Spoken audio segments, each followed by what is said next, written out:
Hello, everybody. Scott Golden here with the Mid South Wrestling Review Series for the 9th of June, 1984, Mid South Wrestling Series. We see Butch Reed training for the Junkyard Dog. They are set to have a match of a kind of, I think they end up calling it a ghetto street fight or something to that effect. Reed says he's untouchable. Reed says he's unstoppable.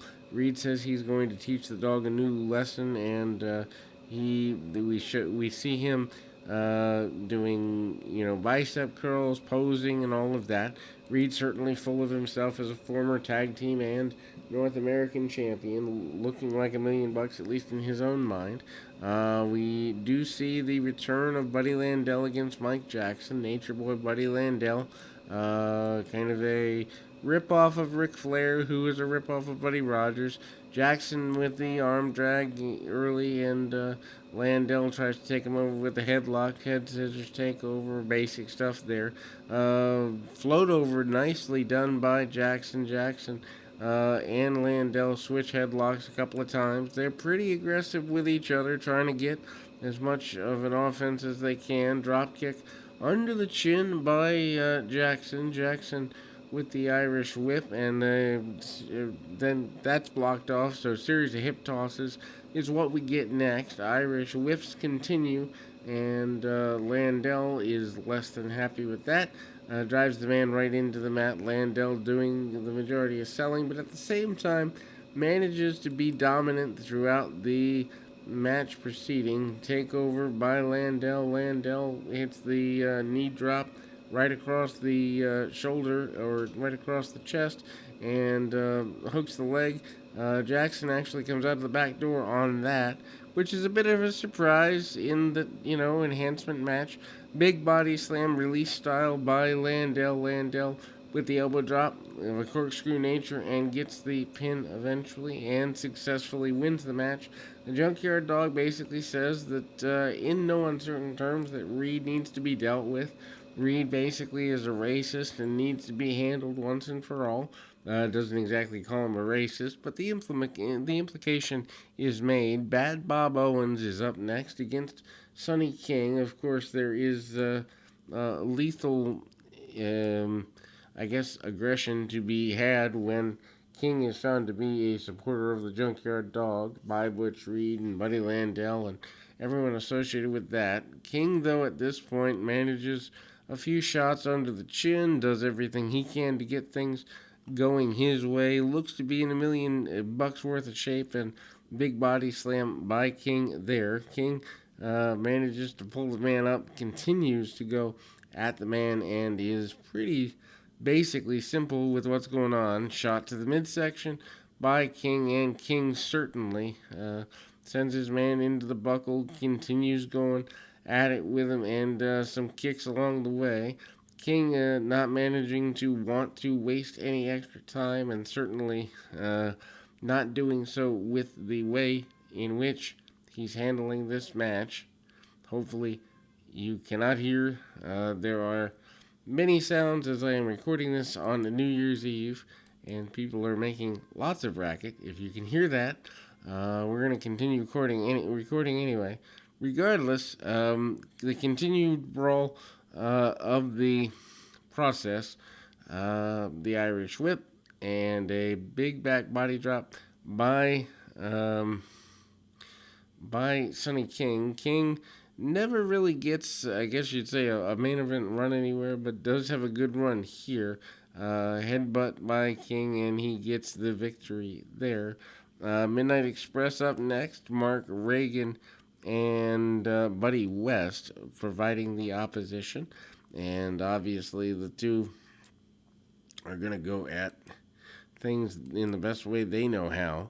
Ultimately, we kind of see a continuation there of the tag team champions, Midnight Express. Of course, Condrey and Eaton are your tag team champions. Of course, they trade the belts with the Rock and Roll Express several times. Reagan, who they expected to get more out of, didn't get as much out of as they wanted in the end, I don't think, because he's not around at the end of the year, at least in the area. Maybe he's bounced to another territory. I'm sure as I go through territories, we'll find that.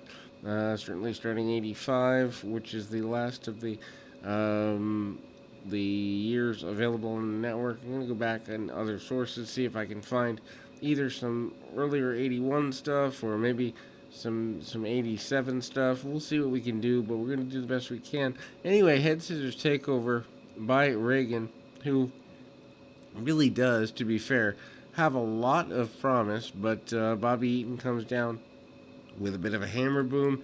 Jim Cornette on the outside, he's excited, to say the very least, for his team. Tag off by Condrey. Condrey hits a couple of kicks to the midsection, drops the knee right across his man, and drops the elbow right there as well. Ultimately, the big body slam, and ultimately, we continue to see that Condrey is, in fact, setting up, I guess you'd say, a chop block clothesline combination, and Bobby Eaton gets the victory there. The new Mr. Wrestling 2 versus Jay Youngblood. Youngblood isn't around very long either. He primarily goes, I think, to the Carolinas to get the majority of his push. He does wear a full headdress, which is interesting for the time. Native American characters are a big deal, or seem to be a big deal, on this time in wrestling still. Well, for another 10 years, actually, Native Americans are a big deal. Probably ending with Tatanka in the mid-90s. But anyway,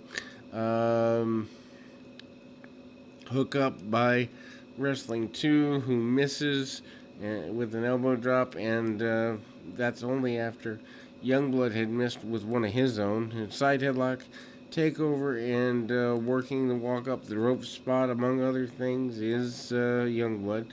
Youngblood, not a guy who wants to take a backward step if he can help it, and continues with the side headlock takeovers. Short cut off by Wrestling 2 as he manages to continue to be dominant using brawling tactics along with body slams here and there and all of everything that goes along with that. Drop of the fist right there in the mid-level, and ultimately kind of hits the shots along the way. Big suplex by Wrestling 2, falling backwards with it and clapping for himself. Perhaps he doesn't have enough friends to clap for him. Anyway, he hooks on a bear hug and holds on to it for a while. Doesn't really lead him where he wants to go, but they get a couple extra minutes out of the bear hug. Good psychology in the sense that slowing the match down after a flurry from Youngblood seems like a good idea. Obviously, Youngblood was a bigger deal in Georgia by lots of stretches, but then we see the scoop of the legs, the use of the ropes for leverage, and Mr. Wrestling 2 gets a victory. Barry Orton and Pat Rose provide the opposition for the the Rock and Roll Express. Rock and Roll Express, former tag team champions. Barry Orton, of course, the brother of Cowboy Bob Orton, the, I guess, son of Cowboy Bob Sr., and the uncle of Randy Orton, modern day star. Of course, Gibson and Morton are not exactly liking being in this match, I am sure, but at the same time, they're here and they got regular work, so they can't complain too much. Anyway, Gibson locks up with the adversary, and they go into the ropes a little bit. Off they come, and down he drops. Big attempted body slam by the enhancement talent, and drop of the elbow, and near fall attempted. Gibson, though, manages to get himself into some trouble, gets run over with a shoulder tackle and a leapfrog along the way, hits the deep arm drag, and after a monkey flip, and ultimately gets the tag off. We kind of see the attempted wrestle out by Morton, who isn't exactly happy with what's there. You can see he's kind of frustrated. Tag off to Gibson. Gibson goes back to the arm bar and does everything he can. Morton comes back in, the legal man this time, and gets caught right in the jaw with a shot. Tag off again, and the enhancement talent's doing pretty okay.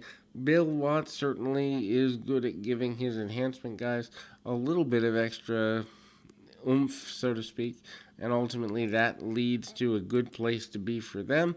Ultimately, also, um, kind of the cutoff and a little bit of, I guess you'd say, mini chaos or whatever. The champions, or the former champions, hit the sunset flips, get the 1, 2, 3, and Rock and Roll Express get the victory. They're happy with that. Ted DiBiase and Brad Armstrong, your final match of the day, I believe from Houston. Brad Armstrong, mainly out of Georgia. Oklahoma City, though, from May of '84, a few weeks before. Bill Watts doing the voiceover, DiBiase lighting him up, hitting several shots and chops, punches, and the like. DiBiase waiting for Armstrong to let him bail out. They cut the match down a bit, and Brad Armstrong looking pretty strong all the way around. Shoulder tackle by Armstrong. He's coming up and around. Big drop kick under the chin, and DiBiase bails out in a hurry. He gets frustrated pretty easy. Armstrong gets a few near falls on him, drops him down. Armstrong looks like $1,000,000. Looks like a guy who could be the future of the business at this point. Got a good body, got good heat. Back suplex by DiBiase. Of course, DiBiase been around.